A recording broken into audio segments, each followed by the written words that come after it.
आज के इस ऑडियो में हम बात करेंगे ऐसी 5 किताबें जो 2023 के खत्म होते होते आपको डेफिनेटली पढ़ लेनी चाहिए, जो कि 2024 में जिससे आपको एक ऐसा साल बनेगा आपके लिए, ताकि आपके लिए अपनी जिंदगी को आप पूरी तरीके से आप डेवलप कर पाओ। यानी कि 2024 आपके लिए ऐसा साल बने जो आपकी जिंदगी का सबसे बेहतरीन साल हो। और इन 5 किताबों को पढ़ करके डेफिनेटली अचीव किया जा सकता है। आई नो ये 5 किताबें सभी लोग नहीं पढ़ने वाले हैं, लेकिन सिर्फ ये उसी लोगों के लिए जो ये चैलेंज लेना चाहते हैं कि मैं अपने आने वाले सालों को बहुत ही बेहतरीन बनाना चाहती हूँ या चाहता हूँ, और उसके लिए मैं कुछ किताबें पढ़ने के लिए डेफिनेटली रेडी हूँ।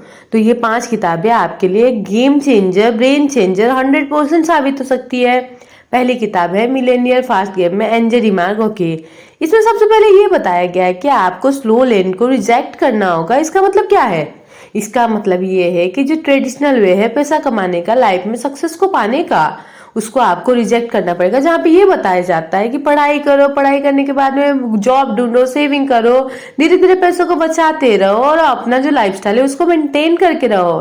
क्योंकि स्लो लेन बहुत ही ज्यादा स्लो है और बहुत ही ज्यादा इनएफिशिएंट है, और उसको रख करके आप लाइफ में बहुत ज्यादा आगे नहीं जा पाओगे। इसके लिए आपको स्लो लेन को डेफिनेटली रिजेक्ट करना ही होगा। दूसरी इंपॉर्टेंट लर्निंग है कि सिर्फ कंज्यूम करना बंद करें, रिड्यूस करना स्टार्ट करें। अगर आप लोगों की जिंदगी पर असर डालते हैं तो उतना ही ज्यादा सक्सेसफुल आपको मिलने वाला है। आपका फोकस, प्राइमरी फोकस क्या होना चाहिए कि आपका प्राइमरी फोकस ये होना चाहिए ज्यादा से ज्यादा लोगों की लाइफ को इम्पैक्ट करना पॉजिटिव तरीके से। वो डायरेक्टली आपको इफेक्ट करेगा बहुत ही पॉजिटिव तरीके से।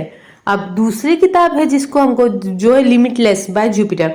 अब इस किताब में बताया गया है जो हमारा माइंड है, ब्रेन है, वो फिक्स्ड नहीं है, वो कॉन्स्टेंटली चेंज हो रहा है, कॉन्स्टेंटली अपग्रेड हो रहा है, कॉन्स्टेंटली रीवायर हो रहा है। तो आप किसी भी एज में किसी भी वक्त पे अपने ब्रेन को बेहतर बनने के लिए ट्रेन कर सकते हो।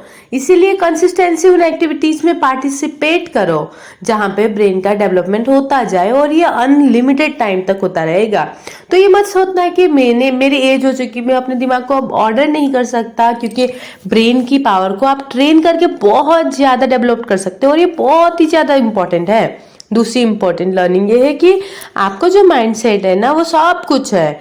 आप हमेशा से ही सीख सकते थे, हो रहोगे, लेकिन अगर आपको भरोसा में है ना कि मैं सीख सकता हूँ किसी भी एज में, तो आप सीख जाओगे। लेकिन अगर आपको लगता है कि आपको नया नहीं सीख सकते हो, तो आप कभी भी नहीं सीखोगे, क्योंकि माइंड के ऊपर में है, अपनी माइंड का खेल है। क्योंकि आपको खुद पे कंट्रोल करना बहुत जरूरी है।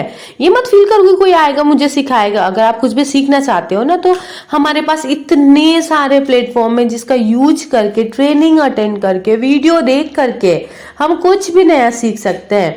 और इसका वेट मत करो कि आपको कोई आके सिखाएगा, अपने खुद इनिशिएटिव लो इस चीज का।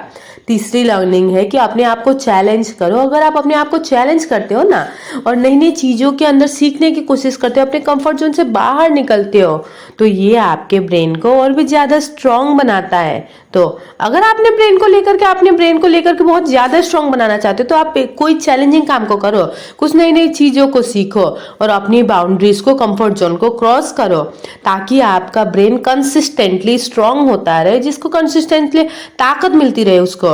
तीसरी किताब है थिंक अगेन बाय एडम। ये किताब हमको बताती है कि कोई गलत होने के लिए ओपन रहना होगा हमको। इसका मतलब ये है कि आप गलत हो सकते हो, इस सोच के साथ में आपको शुरुआत करनी होगी।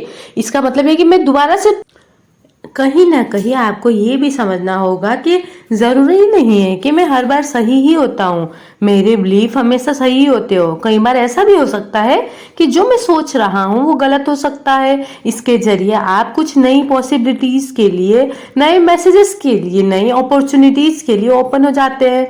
इससे आपको कोई नई सोच मिलती है, आपको रीथिंक करने का नजरिया मिलता है, और आप अपनी लाइफ में कुछ नया सीखने के लिए रेडी हो जाते हो। तो हमेशा ये मान के चलो कि कभी कभी ऐसा भी हो सकता है कि मैं गलत नहीं हो सकता हूँ। अब तीसरी इंपॉर्टेंट लर्निंग ये है कि जैसे ही आप अपने आप को ओपन कर लेते हैं ना कि यार मैं कुछ चीजों के लिए गलत हो सकता हूँ, नई नई इन्फॉर्मेशन को जानने के बारे में सीखे, नई किताबों को पढ़ने के बारे में सोचे, कुछ नए लोगों से मिलने के बारे में सोचे, जिनको आपको लगता है कि उनका जो प्रोस्पेक्टिव है वो आपसे बिल्कुल अलग है। ऐसे ब्लॉग को पढ़े जो आपके प्रोस्पेक्टिव को चैलेंज करता हो। हर दिन कुछ ना कुछ नया जरूर सीखे, हर ये प्रोस्पेक्टिव अपने माइंड में आते रहेंगे। ये सब जैसे उन लोगों से मिलो जिनकी अलग प्रोस्पेक्टिव होती है, आप उनके साथ में बैठ करके डिस्कशन करो, क्योंकि आपको उनको पता चलता है कि उनका जो प्रोस्पेक्टिव है वो बहुत ही ज्यादा अलग है आपके थॉट प्रोसेस से। लेकिन आप ओपन रहते हो कि मैं जानना चाहता हूँ कि इसमें मेरे लिए क्या है, कि क्या इनका जो प्रोस्पेक्टिव है वो सही है और मुझे अपने प्रोस्पेक्टिव को बदलने की जरूरत है या नहीं। तो ये बहुत ज्यादा काम आने वाला है। तीसरे स्टेप में जब आपको नई इन्फॉर्मेशन मिलती है ना, आपको अपने बिलीफ को चेंज करने के लिए ओपन कराना होगा और स्टार्ट करनी होगी कि वो बदल जाए। ऐसे भी करें कि अपने बिलीव्स को 100% बदल, जो आप सोचते हो उसको सोचना छोड़े, ऐसा नहीं करना, लेकिन एविडेंस के बेस पे, इंफॉर्मेशन के बेस पे आप धीरे धीरे अपनी बिलीफ सिस्टम को धीरे धीरे चेंज करना स्टार्ट कर सकते हो, जो कि आपको एक सही पाथ की तरफ ले जाएगा। जब आप ये सारी चीजें करते हो ना, तब आप ओपन रहते हो, ये जैसे ओपन रहते हो अपनी ही इंफॉर्मेशन को रिसीव करने के लिए, और ओपन रहते हो नए बिलीफ को डेवलप करने के लिए। आप एक ऐसा माइंडसेट बिल्ड करते हो जो ये दिखाता है कि मैं सीखने के लिए रेडी हूँ। मैं ये नहीं कह रहा हूँ कि मैं हमेशा हर चीज में सही हूँ, बट मैं ये कह रहा हूँ कि मैं और भी सीखने को रेडी हूँ। अगर कोई कुछ इन्फॉर्मेशन दे, नहीं, मैं उसको अडॉप्ट करने के लिए, चैलेंज लेने के लिए, कंफर्ट जोन से बाहर निकलने के लिए रेडी हूँ, और ये अपने लाइफ में सक्सेस होने के लिए बहुत ज्यादा रेडी हूँ। अब चौथी बुक है मेक टाइम। इस किताब में बहुत ज्यादा चीजें डिटेल्सली बताई गई। आप टाइम मैनेजमेंट के बारे में बहुत सारे फैक्टर्स के में इसका बेस्ट फैक्टर ये है कि अपनी चीजों को प्रायोरिटाइज करना, अपने डे को प्रायोरिटाइज करना, अपने दिन की हाईलाइट यानी कि ये कि आपको ये पता होना चाहिए कि मेरा जो आज का दिन है इसमें सबसे इंपॉर्टेंट काम क्या है जो मुझे करना ही करना है। जब आप अपने दिन के हाईलाइट डिसाइड करते हो ना, आपको ये बात पता रहती है कि आज मेरा जो प्राइमरी फोकस है वो इस काम पे रहने वाला है, जिसकी वजह से आपकी प्रोडक्टिविटी, कंसिस्टेंसी बढ़ती रहती है, और आपको ये बात पता होती है कि कौन से काम पे हमें ज्यादा ध्यान देना है और कौन से काम पे हमको कम ध्यान देना है। हाईलाइट डिजाइन करना बहुत ही आसान होता है। आप ये देख सकते हो कि कौन सी चीज आपकी लाइफ में ज्यादा वैल्यू ऐड करता है, और अगर हम उसको करते हैं तो जिससे आपको बहुत ज्यादा टाइम मिलेगा अपने टाइम को मैनेज करने के लिए और अपने प्रोडक्टिविटी को इंक्रीज करने के लिए। दूसरा जो इस किताब में बताया गया है वो है टाइम ब्लॉकिंग। टाइम ब्लॉकिंग में ये डिसाइड करना होता है कि मैं ये पर्टिकुलर काम को या अपने हाईलाइट को किस वक्त पे करने वाला हूँ। जैसे फॉर एग्जाम्पल, मैं अपनी ईमेल्स को सुबह 9 बजे चेक करूंगा, दोपहर में 2 बजे चेक करूंगा, और रात को मैं भी शाम को 6 बजे करूंगा। तो आप उसी टाइम पे वही काम करो। अगर आपको बुक पढ़ने है तो डिसाइड करो कि मैं रोज शाम को 9 से 10 बजे के बीच में अपने किताबें पढ़ूंगा। तो ये आप डिसाइड कर लो, तो अपने लिए जो भी कोई भी इंपॉर्टेंट काम हो उसके लिए टाइम का ब्लॉक बना लेते हो और उसी टाइम पे पीरियड पे करते हो ना, जिससे आपको डिसिप्लिन रहने में बहुत ज्यादा हेल्प मिलने वाली है। प्लस आपके इंपॉर्टेंट काम सारे के सारे कंप्लीट हो जाएंगे। तीसरी इंपॉर्टेंट लर्निंग इस किताब की ये है कि आपको ये जानना होगा कि आपका जो एनर्जी का लेवल है ना वो पीक पे कब रहता है। इसके जरिए आप ये समझ सकते हो कि किन किन कामों में आपको ज्यादा एनर्जी की जरूरत है, तो हमको हाई एनर्जी के टाइम पे उस काम को लो एनर्जी की जरूरत होती है, तो वो टाइम को पता चल अपना एनर्जी मैनेजमेंट करना बहुत इंपॉर्टेंट है, जिसके जरिए आपको ये पता होना चाहिए कि आपकी एनर्जी हाई कब रहती है, दोपहर में, सुबह में या शाम में। उसके अकॉर्डिंग अपने कामों को अलोकेट कर लो, जिससे आपको बहुत ज्यादा हेल्प मिलने वाली है। पांचवी और आखिरी किताब है 10x रूल बाय बेनेट। ये किताब बहुत ही अमेजिंग किताब है, जिसमें ये बताया गया है कि आप अपने लाइफ में कुछ भी अचीव करने के लिए छोटे मोटे गोल मत सेट करो।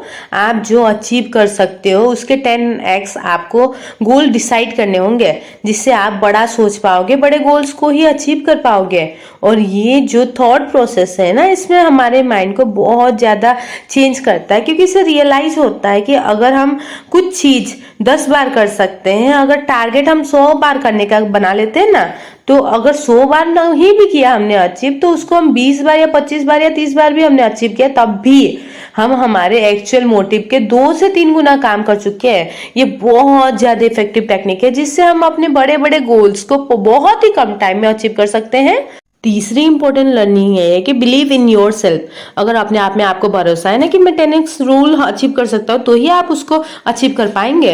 लेकिन अगर आपको कहीं ना कहीं अपने अंदर डाउट है कि पता नहीं मैं कर पाऊंगी या नहीं पाऊंगी, या पता नहीं मैं इसको देख पाऊंगी या नहीं पता नहीं एक्शन ले पाऊंगा या नहीं पाऊंगा, ये सब डाउट रहता है, तो आप कभी नहीं अचीव कर पाओगे। क्योंकि सक्सेस को अचीव करने का जो इंपॉर्टेंट जो स्टेप होता है ना, वो ये होता है कि क्या मैं अपने गोल को सच में अचीव कर सकती हूँ। अगर आपको खुद पे भरोसा होगा तो आप डेफिनेटली उसको अचीव कर पाओगे। अब